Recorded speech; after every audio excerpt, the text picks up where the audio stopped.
सुमन महापात्र छात्र नेता भद्रक। कौन कहे भद्रक कॉलेज परिसर में आज कैंडल शोभायात्रा करछन्ती मृत छात्री आज छात्र माने समस्ते आम सहित एकत्रित होई कैंडल मार्च रे आमे शोभायात्रा कलु। आज जो आमर किछि दिन तले सौम्याश्री बीसी नामक जो छात्री एफएम कॉलेज रो से जो परिस्थिति रे निजको आत्माहुति देले तांको वर्तमान आज आम सकाल भोर समय देहांत हैला से खबर पाइबा पर आज छात्र माने एकत्रित होई तांको आत्मार सद्गति पाई एक कैंडल शोभायात्रा आयोजन करथिले। छात्र छात्री वर्तमान समस्त भद्रक जिलार छात्र नेता माने छात्र संगठक माने एवं समस्त कॉलेज छात्र छात्री माने एकत्रित होई वर्तमान आम समस्ते निर प्रार्थना मध्य करिछु कैंडल शोभायात्रा करछु तांकर आत्मार सद्गति। कोन दाबी रखते दाबी होची सौम्याश्री बीसी होचंती एफएम यूनिवर्सिटी छात्री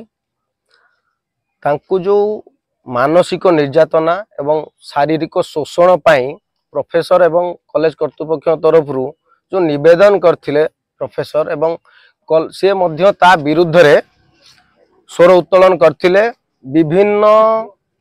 गणमाध्यम नहीं ठारू आरंभ करी जिला प्रशासन नहीं राज्य सरकार तो आरंभ करी कॉलेज कर्तृपक्ष हो एमपी होंतु मंत्री होंतु मुख्यमंत्री पर्यंत से निजर स्वर उत्तोलन करी ता विरुद्ध रे कंप्लेन करथिले जहाकू खामखियाली भावे सरकार एवं प्रशासन नेला एवं परवर्ती अवस्था से जो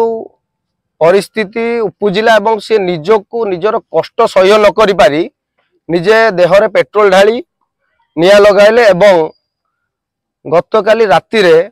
शेष रे तांकर मृत्यु घटी। तेणुकरी आमे माने यह प्रतिवाद करिवार कारण कि सरकार या प्रति सजाग हुंतु आउ केते जीवन गले नारी मानकर छात्री मानकर सरकार चेतिबे। शिक्षक और छात्री जो पवित्रता संपर्क जो कैंपस भीतर एभले अभावनीय परिस्थिति जोटला ताकू कोउ चक्री छात्र समाज आज देखो छात्र समाज कौन कहबा आज्ञा वर्तमान परिस्थिति रे यह देश नुह देश बाहर मध्य विश्व स्तर रे ओडिशा निंदित हो सारलानी। काहे कि ना छात्र गुरु होउछन बापा मां को परे जदि भगवान काहाकू